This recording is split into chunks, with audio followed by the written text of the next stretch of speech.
기적이라는 제목으로 말씀을 나누고자 합니다. 오늘 요단강을 건너는 이 이야기는 과거에 이스라엘 백성들이 40년 전에 우리가 알고 있는 홍해를 건넜던 사건과 별반 다르지 않습니다. 그 차이를 이야기해 보자면 이스라엘 백성들이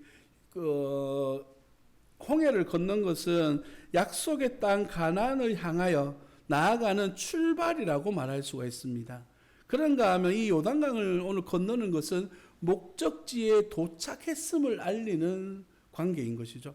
그래서 이 두 강을 건너면서 하나님의 약속이 우리의 삶 속에 어떻게 현실로 이루어지고 있나를 보여주는 것이 바로 오늘의 말씀입니다. 그런가 하면 이 요단강을 건너면서 이스라엘 백성들로 하여금 내가 누구인지를 바르게 아는 그런 정체성에 대한 인식을 가지도록 하는 데에 목적이 있습니다. 5절 말씀을 한번 보시면 여호수아가 또 백성에게 이르되 너희는 자신을 선결하게 하라. 여호와께서 내일 너희 가운데에 기이한 일들을 행하시리라. 하나님께서 너희 가운데 기이한 일을 행하실 것이다.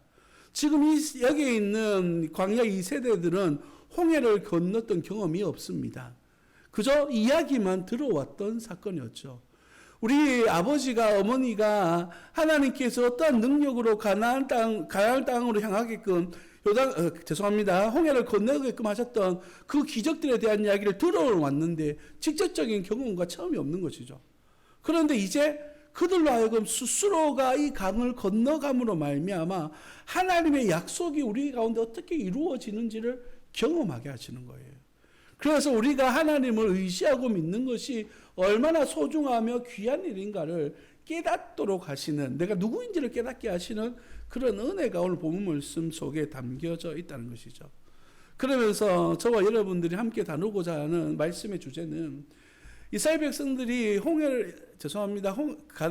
요단강을 건넜습니다가 목적이 아니고 하나님께서 이 요단강을 어떻게 건너게 하셨습니까가 목적이 되어지는 겁니다.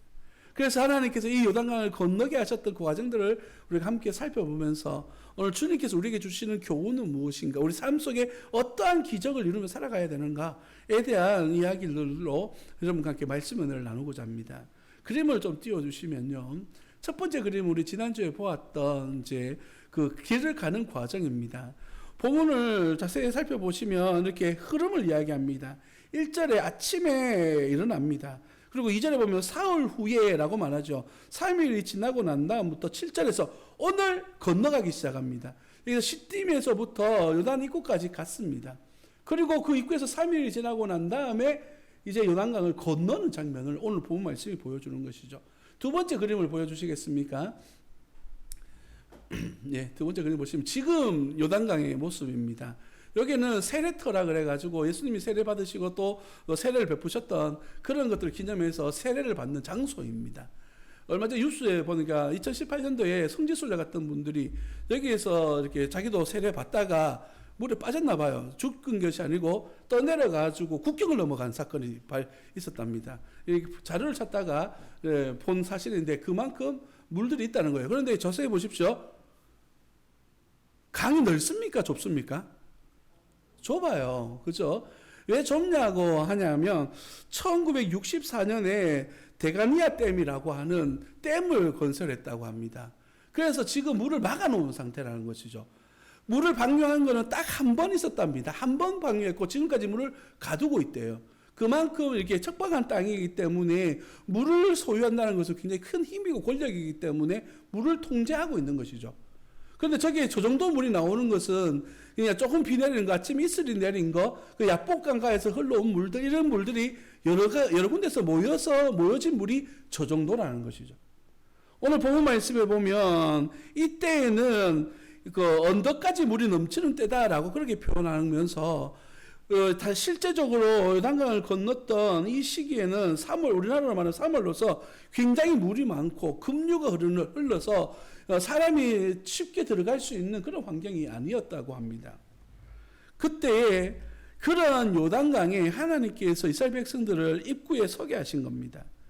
그리고 이제 말씀하여 주시고 있습니다. 7절 말씀에 여호와께서 여호수아에게 이르시되 내가 오늘부터 시작하여 너를 온 이스라엘의 목전에서 크게 하여 내가 모세와 함께 있었던 것 같이 너와 함께 있는 것을 그들이 알게 하리라 라고 그렇게 말씀하고 계십니다. 두 가지 의미가 있습니다. 이 7절에는 첫 번째는 뭐냐면 여호수아 너로 하여금 지금까지 모세의 지도력 속에 있었던 너로 하여금 이제는 여호수아 너 자체로서의 지도력을 보여주겠다, 약속을 보여주겠다라고 하는 그런 말씀이고, 두 번째는 이스라엘 모든 백성들이 이제 하나님의 말씀을 따라서 행진해 나아가야 된다라고 하는 약속을 믿고 걸어가는 과정에 대한 이야기를 다루어 주고 있는 것이죠. 그러면 오늘 우리가 함께 나눌 첫 번째 은혜는 뭐냐면 우리가 어떻게 요단강을 건너가야 되느냐, 바로 하나님의 약속의 말씀을 따라 건너가야 된다라는 사실입니다. 13절 말씀을 보십시오. 이렇게 이야기합니다. 온 땅에 주 여호와의 궤를 맨 제사장들의 발바닥이 요단물을 밟고 멈추면 요단물 곧 위에서부터 흘러내리던 물이 끊어지고 한 곳에 쌓여 서리라 라고 말하고 있습니다. 여러분, 하나님께서 이스라엘 백성들에게 말씀하셨는데 언약궤를 제사장들로 하여금 매게 하시고 그리고 요단강으로 건너가라라고 말씀하십니다. 여러분 자세히 보십시오. 과거에 홍해를 건넜을 때는 모세가 지팡이를 들고 하나님 앞에 기도를 했습니다. 누구 한 사람 물속에 들어간 상황이 아니고 그저 먼저 기도하고 난 다음에 갈라지고 난 다음에 그 속으로 걸어갔어요. 그런데 지금은 다릅니다. 하나님께서는 건너가라라고 하는 약속의 말씀만 주셨지 물을 멈추지 않았습니다. 급류가 흐르고 있고 위험천만한 상황이 벌어지고 있어요. 저는 바닷가에서 살아본 적이 없습니다만은 어떤 바닷가에 사시는, 바닷가에서 살아가시는 목사님께서 쓰나미에 대해서 설명을 하시더라고요. 물이 저렇게 넘쳐오는데 왜 도망 못 가느냐 이렇게 이야기하면서 하시는 말씀이, 물이 이렇게 밀려올 때는 위에서부터 밀려오는 것이 아니고 밑에서부터 온답니다. 물이 위에는 점잠하대요. 표시도 하나도 안 난답니다.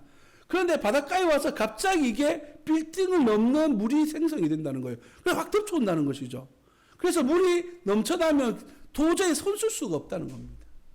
홍수가 났다. 이번에 두바이에 그 물난리가 나서 비 왔을 때 사람들이 다 떠내려가고 자동차에서 뚱뚱 떠다니는 거 보셨죠? 그런 상황이 지금 눈앞에 있는 거예요. 그렇게 급류가 흘러가는데 하나님이 건너가라고 말씀하시는 거죠. 질문하겠습니다. 여러분 건너가시겠습니까? 언약궤를 맨 하나님의 제사장들로 하여금 먼저 건너가라고 말씀하십니다. 믿음의 지도자들, 하나님의 말씀을 받는 이들, 언약궤는 하나님의 임재를 상징하고 하나님의 역사를 의미하고 하나님의 말씀을 상징하는 장소가, 그리고 도구가 바로 이 언약궤의 법궤입니다. 이것을 메고 가라라고 말씀하시는 거예요. 온전히 하나님의 말씀만 의지하고 가라. 우리가 첫 번째 시간 여러분과 나누었습니다만 모세 시대는 능력을 믿고 가는 시대였습니다. 모세의 지팡이로 상징되어진 능력으로 발을 치면 물이 나오고, 모세가 손을 들면 전쟁에서 이기고, 이러한 능력으로 사역했던 시대였다면 여호수아 시대는요, 여호와의 말씀을 기억하고 말씀에 순종해라. 그러하면 형통하게 할 것이다. 말씀에 순종해야 될 시대로 불러주셨어요. 완전 세대가 바뀌어지고 상황이 바뀐 겁니다. 그러면 우리는 어떻게 해야 됩니까? 바뀐 상황으로 살아가야 되는 거예요. 과거에 매여 있으면 결코 앞으로 나아갈 수가 없습니다. 여호수아에게 모세처럼 먼저 물을 갈라주세요라고 요구할 수가 없는 것이죠. 여러분, 이 사실은 우리 믿음과도 아주 직결되어져 있습니다. 여기에 많은 성도님들이 계시는데 이분들 가운데는 우리 아버지 때부터, 우리 어머니 때부터 믿어오시던 신앙생활을 이어오던 분들이 있습니다. 그런가 하면 당대에 내가 예수님을 처음 믿어서 예수님을 믿기 시작한 분들도 있습니다. 얼마나 큰 차이가 있나 하면요, 처음 예수 믿는 분들은 문화적으로, 가정 전체가 문화적으로 기독교 문화가 아니에요.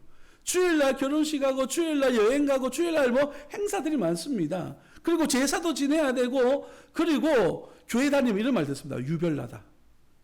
이런 소리 들어가면서 교회를 다녀야 될 세대가 제 1세대예요.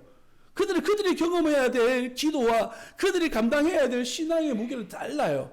그들은요, 어떻게 해야 됩니까? 내 믿음 지키기도 쉽지가 않습니다.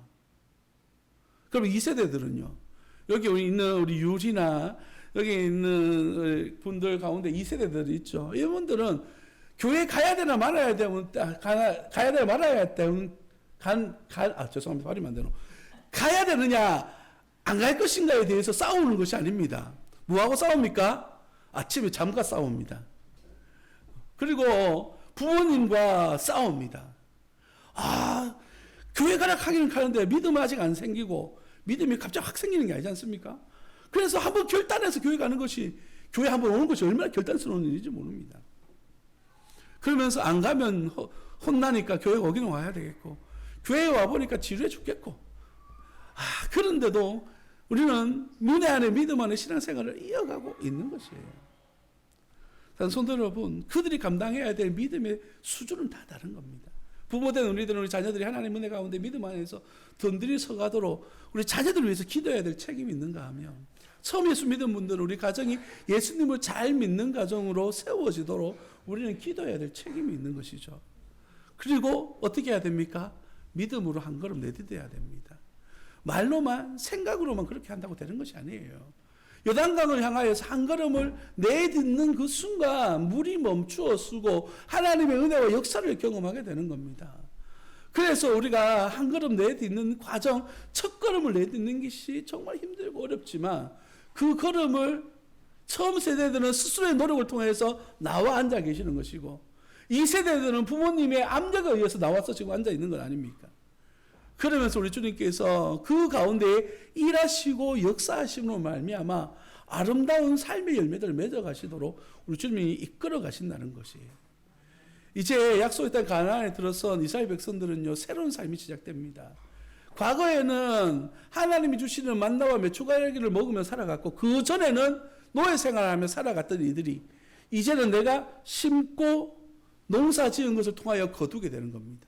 내 노력과 내 수고로움을 통하여 하나님께서 거두게 하시는 것을 경험해야 되는 것이죠. 내 수고로움이 더 많아지는 세대가 된 겁니다. 어찌 보면 광야가 더 나았을지도 몰라요. 난 노력 안 해도 되잖아요. 그냥 시키는 대로 하면 되거든요.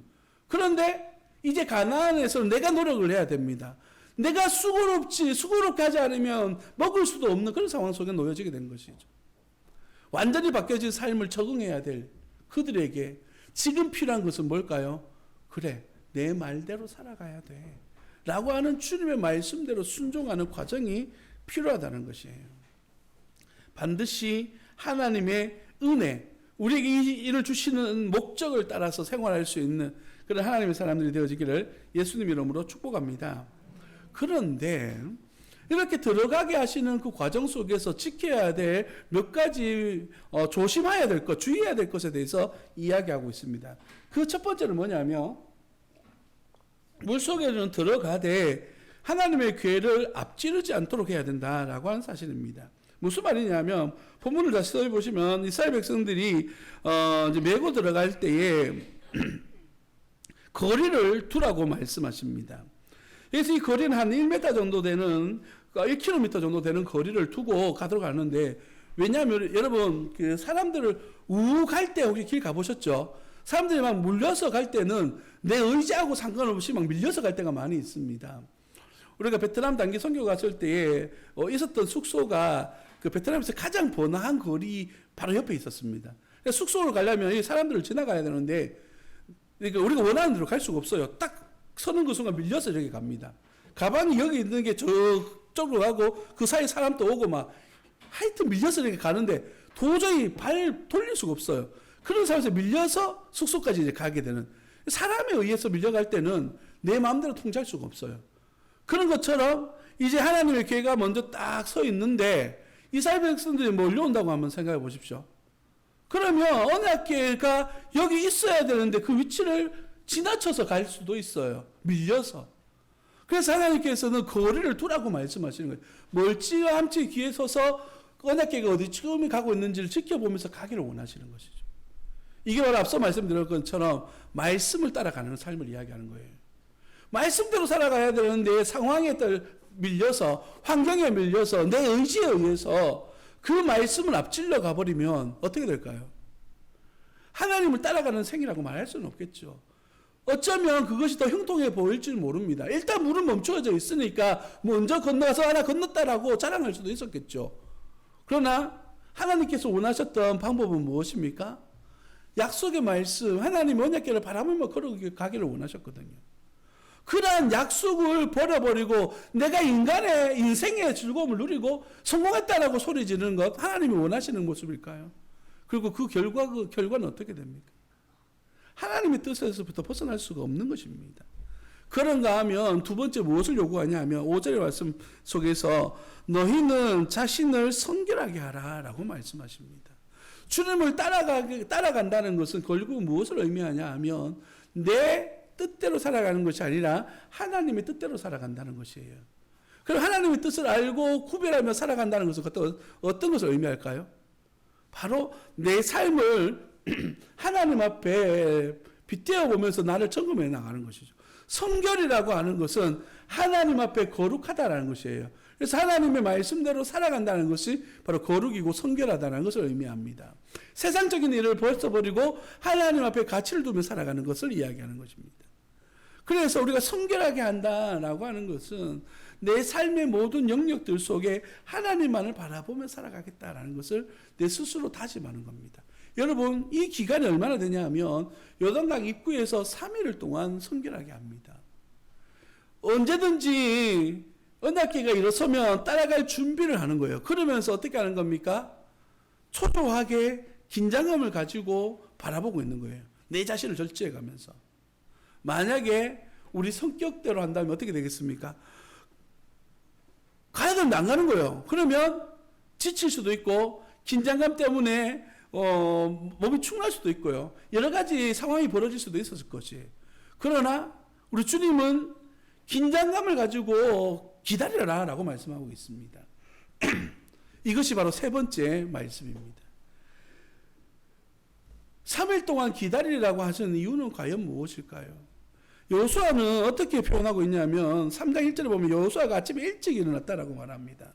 3일 동안 일찍 일어나서 뭐 했겠습니까? 예수님께서 마가복음 1장 35절 말씀처럼 새벽 아직도 밝기 전에 예수께서 일어나 나가 한적한 곳으로 가서 거기서 기도하시더니 라고 말하고 있습니다.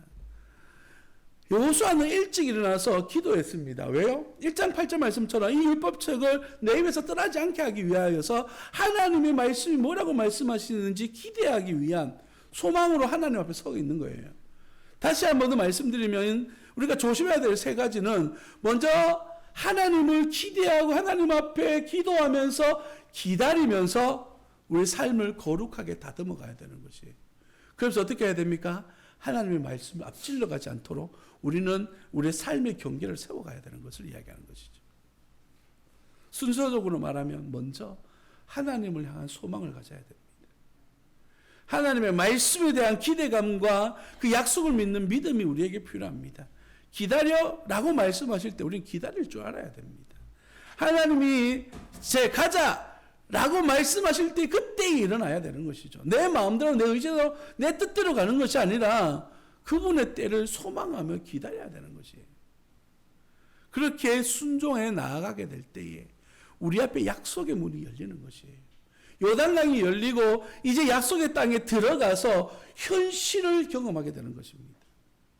여러분, 오늘 이 자리에 모여 함께 예배하는 주의 백성들, 이제 어떻게 요단강을 건널지 말씀을 통해 배웠습니다. 약속을 믿고 한 걸음을 내딜 수 있는 하나님의 사람들이 되시기를 예수님 이름으로 축복합니다.